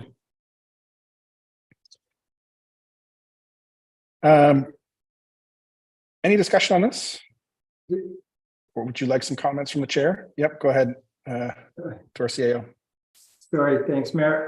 And I'm glad you did add in that council may choose a different option altogether. It's always council's prerogative to do so. And so that, one additional option, and there's many options that could have been put down here. One is that council can simply refer the link to this meeting to the applicant for their consideration, and effectively do nothing and let the applicant make a decision. And so just putting it out there to council that there are many options to consider at this point. We just put these 4 down as examples. Thank you. And just from a process standpoint, when dealing with a rezoning and a land use bylaw amendment, is it usual to require an applicant to amend the application, or would it be a suggestion to them, or what's the in terms of option 1 here? Council has the option to always make a request to amend an application, or to specify that in its the amendments specify in the actual bylaw itself, and in which case the applicant then has to make a decision. Are they willing to adhere to that requirement, or are they going to pull their application? So it is entirely feasible for council to say, this is a requirement that we believe is necessary for this application, and then the applicant can choose what they wish to do with that. Okay, thank you. And Planner Martin, was there a follow-up? Oh, just gonna echo what our CAO said, just in terms of, I've seen it done 2 different ways in terms of rezoning applications. So council can say, we're not happy with this aspect of an application. Like, I'd invite the applicant to go away and think about it, and sort of giving, as much guidance as you want or not to the applicant, but say, okay, well, we want to see changes before we see it again. Or I've seen council simply amend a bylaw. So in the typical, residential rezoning, if somebody applied for 10 units, council would have the option to say, well, we think that's too many, we think it should be 9, and just amend the bylaw. And you just invite the applicant to proceed or not, but make that decision for them. Thank you. Councillor Fast. Thank you, Mayor Leonard. I'm sorry, I had to close the window. The sound of the downpour right now is I had to turn up my computer, so I might have missed a few words. Okay. I'm interested in the idea that CAO Edwards put out, that council refer the link to this meeting's recording to the applicant, because I feel uncomfortable, partly because I feel uncomfortable without a period of time to think about what we've heard in our discussion here today, partly because there's no public here with us. We're not in person. I don't know how many of the public were aware of what we were planning to discuss. I didn't find the agenda at the Bowen website or the Islands Trust website. So people may not, I don't want to surprise anybody. And I think we should have time to think about it before we debate it at Bowen Island Council, our next steps. So that would be my preference. And I'd be prepared to make a motion to that effect when the time is right. Over. Thank you, Councillor Fast. Councillor Getty. I think in a lot of the discussion that we've had today, there's a lack of clarity or possibly confusion or maybe even a disagreement in terms of what some of the definitions are and what has been considered and whether or not applicable applied. So I think it would be good for all of us to have time to reflect. And I would propose a motion. I'm not sure if I'm formally putting it on the table at this point, that we request the applicant consider the discussion at this committee of the whole special meeting with the Islands Trust and the municipality. And they also have other things on their agenda coming up in the park committee meeting in terms of the proposals from the Conservancy. And so I think that requesting at this point that they reconsider,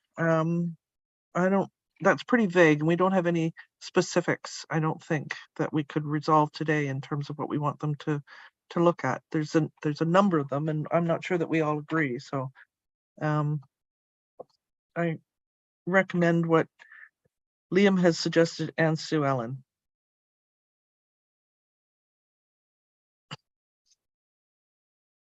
Councillor Morse? Trying to unmute myself here. Well, it's the sun's trying to come out on this side of the island, so sunny south side.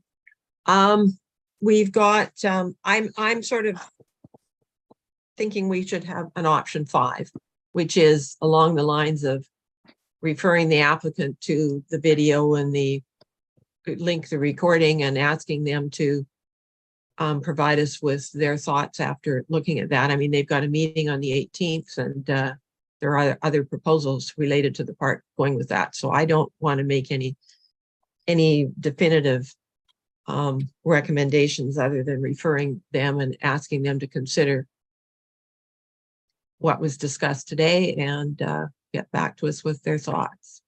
Not quite sure what the right wording should be.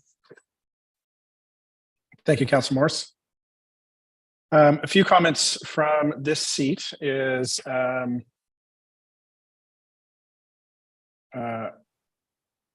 I would be in support of the first option or some modified language of the first option. I believe that the applicant needs to know at this point some direction from us. So if we're not going to bring it to a second reading, the applicant needs some feedback as to why in a way that clearly and definitively puts it in their court. My belief is that the application and the underlying concept at this point, from everything we've heard from the community, from our staff that I've experienced firsthand, is that there needs to be significant changes made to this that addresses the impacts of this project. And those haven't been sufficiently been addressed in our last meeting where we discussed this at council, in relation to the Conservancy coming out of the woodwork, as well as meetings that myself and staff had at Metro Vancouver, that there appears to be no appetite to bring forward changes from senior leadership or senior political staff on that side of the organization. And as a result, the only other avenue for change in this project is going to be either originating from electeds on the Regional Parks Committee or from electeds on the whole board level.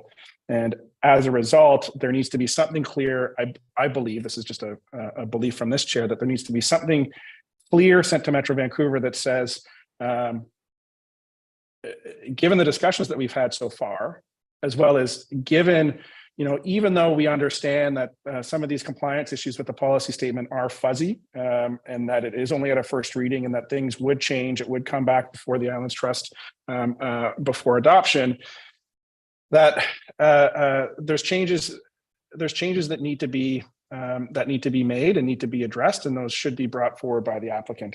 We've done our best guess here as a council. I believe that we did that when we had our when we started listing our conditions and listing the ideas that we had that would bring this into an amenable position with the community. We've heard robustly that many of those options aren't clear, and before we spend any more staff time, resources, council time on this, trying to figure out what is going to make this work for Metro Vancouver, I believe that at this point, we should refer it back to the applicant with a link to this meeting, with a link to our previous council meetings, and make the formal request that to bring forward some actual changes to the application and underlying concept. So that would be my position. Otherwise, if we just send them a link and say, take a look at this, what do you think? We're not really advancing the process for them, because as with an applicant, they are an applicant and they are going to need a decision at some point. So this is the offer for them to make changes that would lead to a successful application, or we would bring it to a second reading, which I have doubts at this point would be successful given what we've seen so far, and would be likely less successful at third reading with it going back to the Islands Trust, given what we've heard here today. Councillor Fast. Thank you, Mayor. That's very persuasive. I'd like to make a motion. Okay. I move that council require the applicant to amend the application to comply with the Islands Trust policy statement directive policies. If you could add those 2 words at the end there, Sophie. Directive policies. Thank you. It's been moved by Councillor Fast. Is there a second? Councillor Wake, seconded. Okay. And Can we read it maybe again? I'll, yep. Can I have the corporate officer read that back?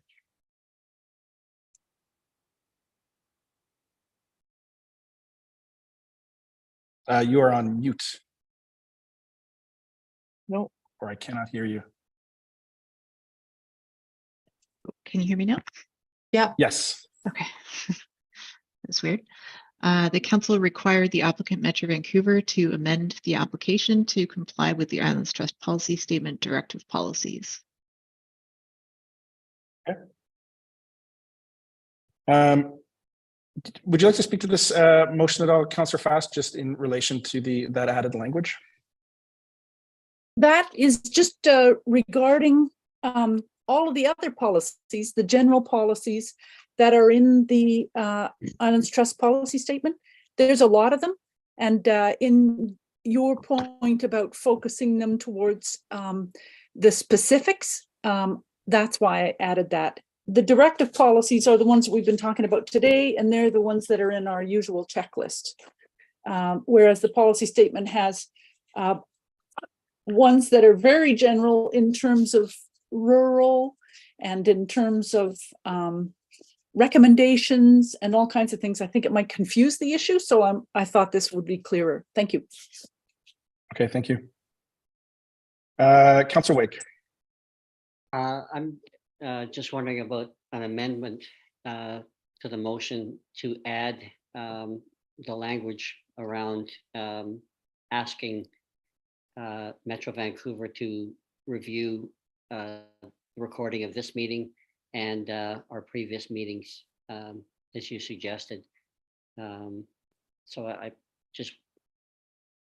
wonder about adding that language, or do you think that's not necessary? I looked it out because I thought it could go in the letter. Thank you. Okay. Okay. So let's pin that. I'll clear the speakers list on the motion. Maybe we will add, maybe we won't add. I noticed that the trust CAO has his hand up as well. So I'll go to Mr. Hotzenpiller. Well, this is odd. I've never addressed a council in this way that I'm not employed by directly. So this is an exciting moment. So thank you, Mr. Mayor. I do wonder about the nature of the request, in that would the applicant then be contacting the Islands Trust associated with the policy statement or not?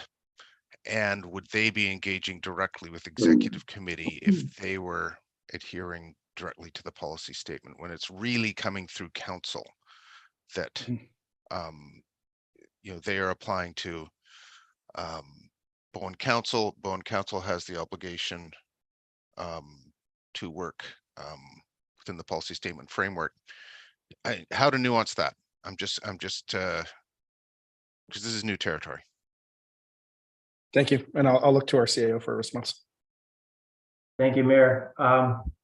We get the joyful responsibility of being a broker here. So I think you're correct in that the applicant would be working through the municipality to achieve the policy objectives of the trust, and not reaching out directly to the regional authority. And that's my experience with municipal and regional government approaches too. I would agree. Okay, thank you. And can I have the corporate officer put that motion up on the screen, please?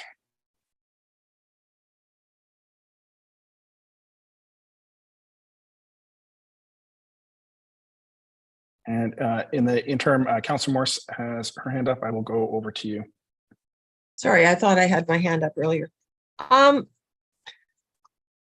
not, as I said earlier, I don't think option one is the way to go. I would rather see wording along the lines of that council request the applicant to reconsider their application in light of the Islands Trust comments that the bylaws may be contrary to the Islands Trust policy statement.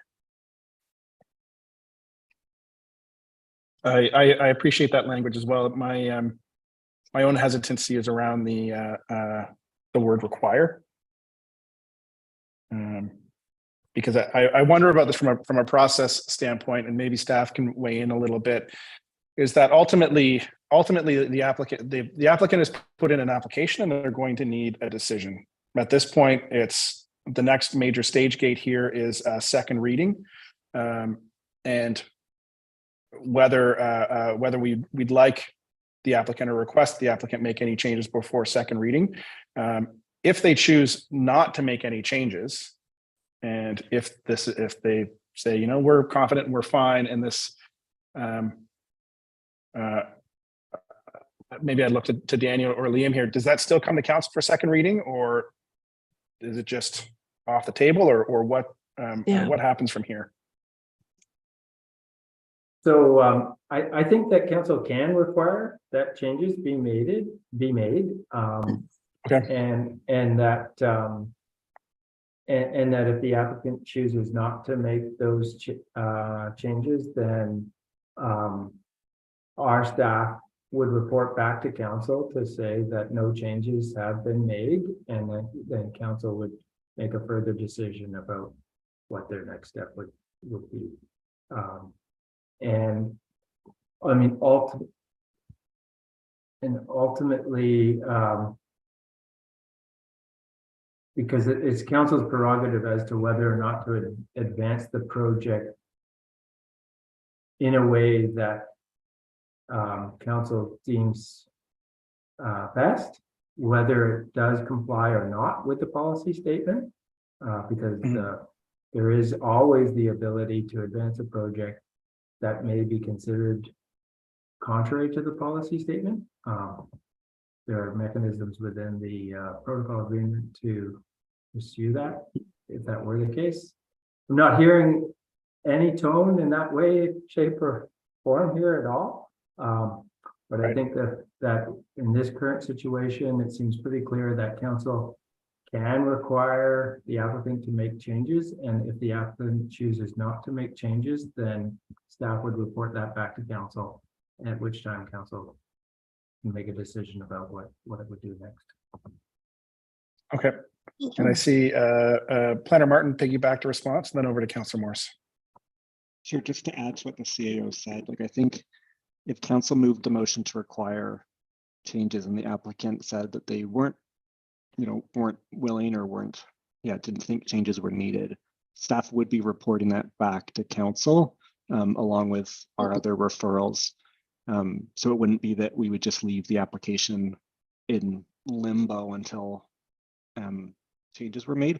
Having said that, then it might be simpler or clearer for council to either request or have some additional motion that's like staff report back on it, or something that's clear that like council would still ultimately advance or not advance an application, and that the applicant may say they don't want to make any changes or don't see changes are needed, and then that would be coming back to council for a decision. Okay, thank you. And back over to Councillor Morris. So if I were the applicant and I got that motion that's been put on the table, I would come back and say, what amendments do you want me to make?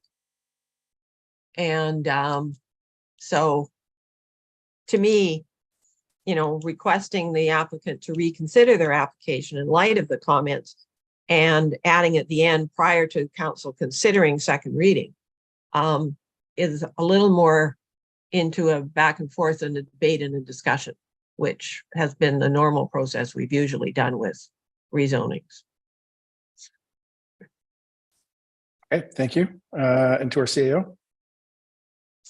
Yes, in response to Councillor Morris, I think that the applicant seeing this, if there's a desire to advance the project and to consider amendments, they would simply engage with Bowen staff to discuss what types of amendments are believed to be achieving the policy statement requirements.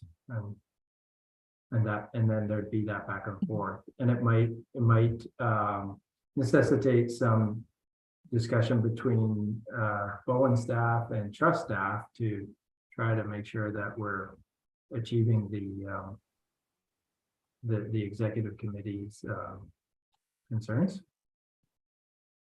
So it'd be into that back and forth. And then I think if then trust staff and municipal staff felt that the changes were sufficient, then we would consider bringing it back to council.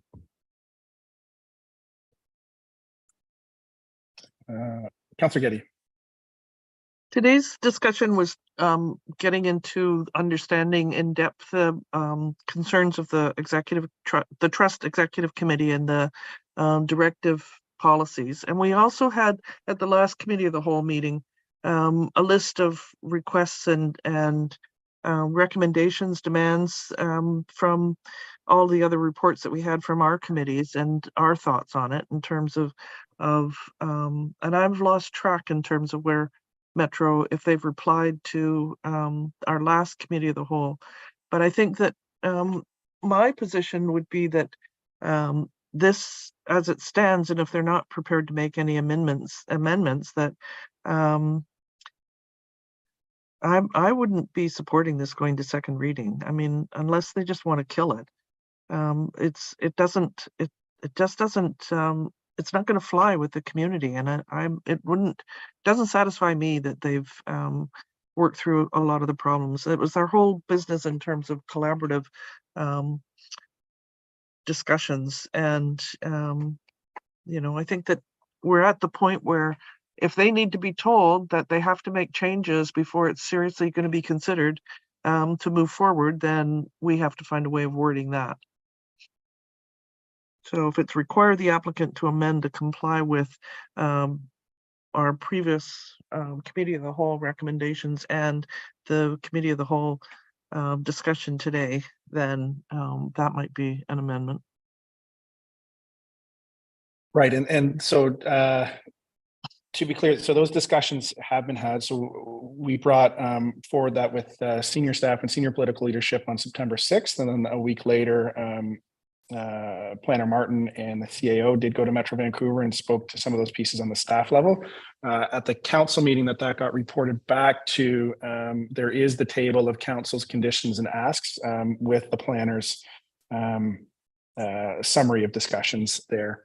And ultimately, it didn't seem, at least in the meeting that we had on September 6th, it didn't seem that there was a tremendous appetite, if any, to bring forward substantial changes to the application or the underlying park concept. I'll just look to the corporate officer. I sent you through the Zoom chat, possible amended motion here that says the council require, or, well, that doesn't seem quite right. Oh, I'm sorry. I pasted something else. Oh, you know what? Zoom doesn't, I'll just type it. Zoom doesn't let you copy and paste.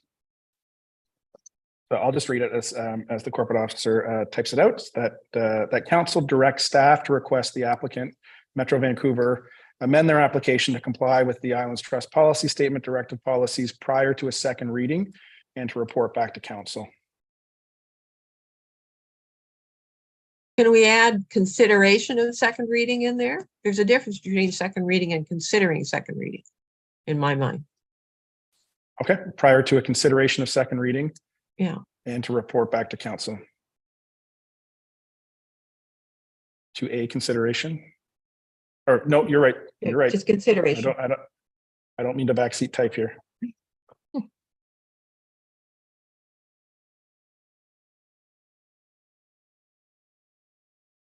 So I will formally move that as an amendment. Is there a second? I'll second the amendment. Seconded by Councillor Morris. Any discussion on the amendment? Seeing none, I'll call the question. All in favor of the motion, or all in favor of the amendment? So we're not voting on the main motion, it's just the amendment. Raise your hand and say aye. Aye. Aye. That carries. So now we're back to this as a main motion that council directs staff to request the applicant Metro Vancouver amend their application to comply with the Islands Trust policy statement, directive policies prior to consideration of a second reading and to report back to council. Any discussion on this as the main motion? Seeing none, I'll call the question. All in favor, raise your hand and say aye. Aye. Aye. And that carries unanimously. And I would request that that be noted that it carried unanimously for the referral to the applicant. And there'll be a With cover that- letter where we refer them to this meeting and all the committee reports and so forth. Yeah. Yes, I'll make sure that's there, and then I'll be in the Metro Vancouver rooms as well to comment as needed. And on to item 6, which is Councillor Getty's favorite item on the agenda, adjournment. Motion to adjourn from Councillor Getty, seconded by Councillor Fast, and everybody. All in favor, raise your hand and say aye. Aye. And that carries. And just thank you very much to our friends at the Islands Trust and the Executive Committee for staying on and being part of this conversation. I feel like we got some, I feel like process and good governance emerges from working together. And this has been a great opportunity to work together and to hash out some of those, the process pieces were just nitty gritties. I didn't feel like there was any major disagreement. I felt like there was a lot of solid agreement in this meeting. And I just really appreciated the opportunity to have you folks here and to do some work together. So thank you. Well, thank you very much, Mayor Leonard, for your kind words and invite and for us to assist you in helping provide for the preserve and protect mandate of the Islands Trust. Thank you. Thank you. And with that, we will close these warm words with a goodbye.